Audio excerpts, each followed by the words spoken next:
Hello दोस्तों, जो भी स्टूडेंट का बिहार बोर्ड से कर एनुअल एग्जाम होने वाला है 9th क्लास का, यानी 26 फरवरी से जिस भी स्टूडेंट का एग्जाम होने वाला है 9th क्लास का, पहला दिन है साइंस का क्वेश्चन, साइंस का प्रश्न का एग्जाम होने वाला है पहला दिन, यानी 26 फरवरी को, यानी कल।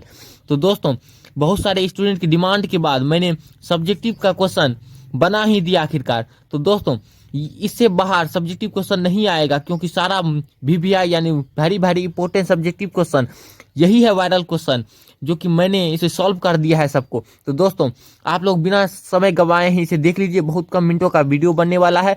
आप लोग वीडियो को लास्ट तक जरूर देखिएगा और चैनल को सब्सक्राइब करके बेल आइकन को दबा दीजिएगा। दोस्तों, तो देखिए, फर्स्ट नंबर क्वेश्चन है, चाल और वेग में अंतर स्पष्ट करें। जी हाँ दोस्तों, तो चाल और वेग में अंतर लिखने के लिए सबसे पहले आपको दो कॉलम बनाना है, जिसमें लिखना है एक कॉलम में चाल और दूसरा में वेग। फिर लिखना है चाल में 1 नंबर देके, चाल एक अदिश राशि है, क्योंकि चाल में परिमाण उपस्थित होता है लेकिन दिशा नहीं होता है। और फिर वेग, वेग एक सदिश राशि है। देखिए, वेग एक सदिश राशि है। फिर सेकेंड नंबर चाल में सिर्फ परिमाण होता है, वेग में परिमाण और दिशा दोनों होती है। नंबर 3, चाल इकाई समय में चली गई दूरी है। और फिर वेग बताई गई दिशा में इकाई समय में चली गई दूरी है। आपको मात्र इतना ही लिख देना है, आपको 2 नंबर आराम से मिल जाएगा। चलिए दोस्तों, नेक्स्ट क्वेश्चन देखते हैं। देखिए, नेक्स्ट क्वेश्चन नंबर 2 है, बल की परिभाषा दे, इसका SI मात्रक लिखें। देखिए, बल वह भौतिक कारक है जो किसी वस्तु पर कार्य कर उसकी स्थिति में परिवर्तन ला देती है या लाने की चेष्टा करती है। और फिर देखिए, बल की SI मात्रक न्यूटन होता है। जी हाँ दोस्तों, बल का SI मात्रक न्यूटन होता है, न्यूटन, जिसे N से सूचित किया जाता है, जिसे N से सूचित किया जाता है, क्या चीज है, N से। जी हाँ दोस्तों, देखिए, अब नेक्स्ट क्वेश्चन है, गुरुत्वाकर्षण का सार्वत्रिक नियम लिखें। जी हाँ दोस्तों, गुरुत्वाकर्षण का सार्वत्रिक नियम लिखें।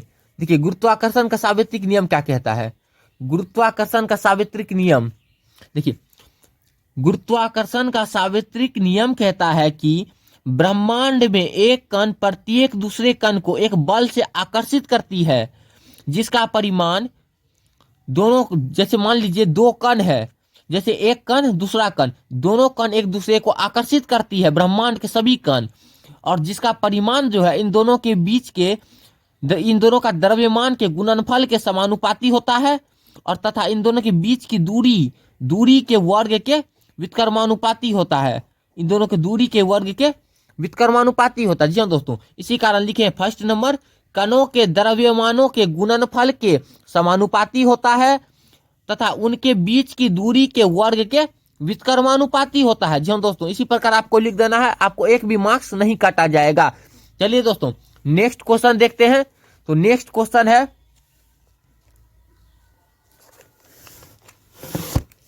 चलिए नेक्स्ट क्वेश्चन नंबर, अब नेक्स्ट क्वेश्चन देखना चालू करते हैं।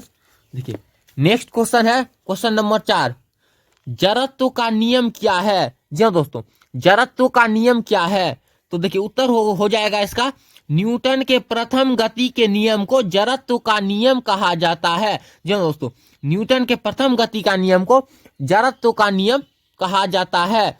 देखिए, फिर जड़त्व किसी वस्तु का वह गुण है जिसके कारण वस्तु अपनी विरामावस्था अथवा एक सरल रेखा में एक समान गति की अवस्था में परिवर्तन का विरोध करती है। जी हाँ दोस्तों, फिर देखिए, आपको 5 नंबर क्वेश्चन है, न्यूटन के गति के द्वितीय नियम लिखें। जी हाँ दोस्तों, न्यूटन का गति का द्वितीय नियम बहुत बोर्ड मॉडल का क्वेश्चन है दोस्तों, ये 9 और 10 दोनों में पूछा जाता है, 9th में भी और 10th में भी। जी हाँ दोस्तों, आप लोगों को निश्चित ही पूछा जाएगा कल के एग्जाम में। तो देखिए दोस्तों, इसका आंसर हो जाएगा उत्तर, न्यूटन के द्वितीय गति नियम के अनुसार यदि किसी वस्तु के संवेग में परिवर्तन की दर उस वस्तु पर लगे बल के समानुपाती होता है और यह परिवर्तन उस बल के दिशा में ही होता है।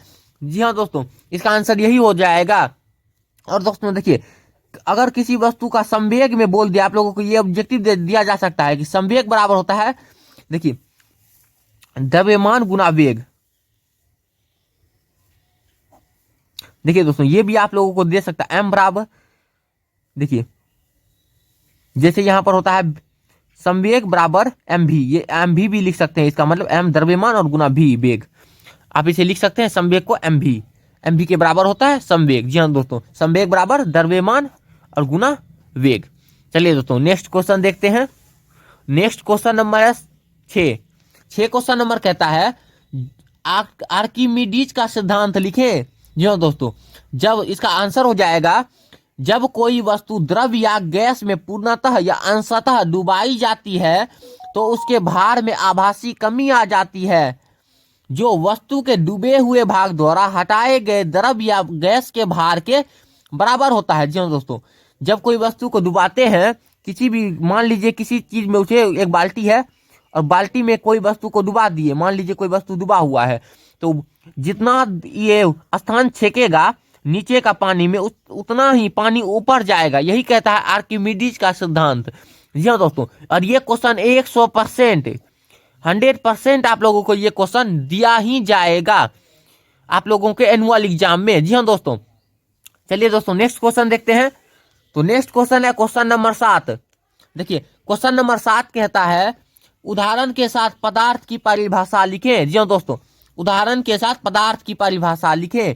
तो उत्तर होगा इसका, कोई भी वस्तु जो स्थान घेरे, जिसमें द्रव्यमान और आयतन हो, जो अवरोध उत्पन्न करे, उसे पदार्थ कहते हैं या पदार्थ कहलाती है।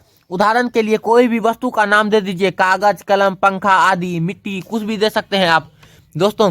चलिए नेक्स्ट क्वेश्चन देखते हैं। तो नेक्स्ट क्वेश्चन है पदार्थ के मोल से। देखिए पदार्थ के मोल से आप क्या समझते हैं, ये केमिस्ट्री का क्वेश्चन है जो निश्चित ही आप लोगों को पूछा जाएगा। जी हाँ दोस्तों, देखिए उत्तर इसका हो जाएगा, मोल किसी पदार्थ की वह मात्रा है जिसमें मूल कणों की संख्या उतनी ही होती है जितने कार्बन 12 के ठीक 12 ग्राम में उसके परमाणुओं की संख्या होती है। जी हाँ दोस्तों, आप लोग इस क्वेश्चन को गौर से देख लीजिए। मोल किसी पदार्थ की वह मात्रा है जिसमें मूल कणों की संख्या उतनी ही होती है जितने कार्बन 12 के ठीक 12 ग्राम में उसके परमाणुओं की संख्या होती है। जी हाँ दोस्तों, इसका आंसर यही हो जाएगा। और फिर देखिए सेकेंड क्वेश्चन है 9 नंबर क्वेश्चन, संभारिक क्या है। तो उत्तर हो जाएगा इसका, संभारिक वह तत्व है जिसका द्रव्यमान संख्या समान होती है तथा परमाणु संख्या भिन्न भिन्न होता है। यानी कहने का मतलब जिसका परमाणु संख्या, जिस तत्व का परमाणु संख्या समान हो, परमाणु संख्या, जिस तत्व का परमाणु संख्या समान होता है उस तत्व को संभारिक कहा जाता है। जी हाँ दोस्तों, संभारिक कहा जाता है। देखिए और दोस्तों देखिए यहाँ पर 10 नंबर क्वेश्चन है, तत्व तथा और यौगिक में अंतर लिखे। तत्व और यौगिक में अंतर लिखे, ये आप लोग को दीर्घ क्वेश्चन में दिया जाएगा। दीर्घ उत्तरीय प्रश्न में आप लोगों को ये क्वेश्चन दिया जाएगा। ये क्वेश्चन का आंसर आप लोगों के बुक केमिस्ट्री में दिया हुआ है, आप लोग उस केमिस्ट्री में जाके जरूर पढ़ लीजिएगा। ये इस क्वेश्चन का आंसर मैंने नहीं लिखा है क्योंकि इस क्वेश्चन का आंसर लिखने से वीडियो बहुत ज्यादा लॉन्ग हो जाएगी।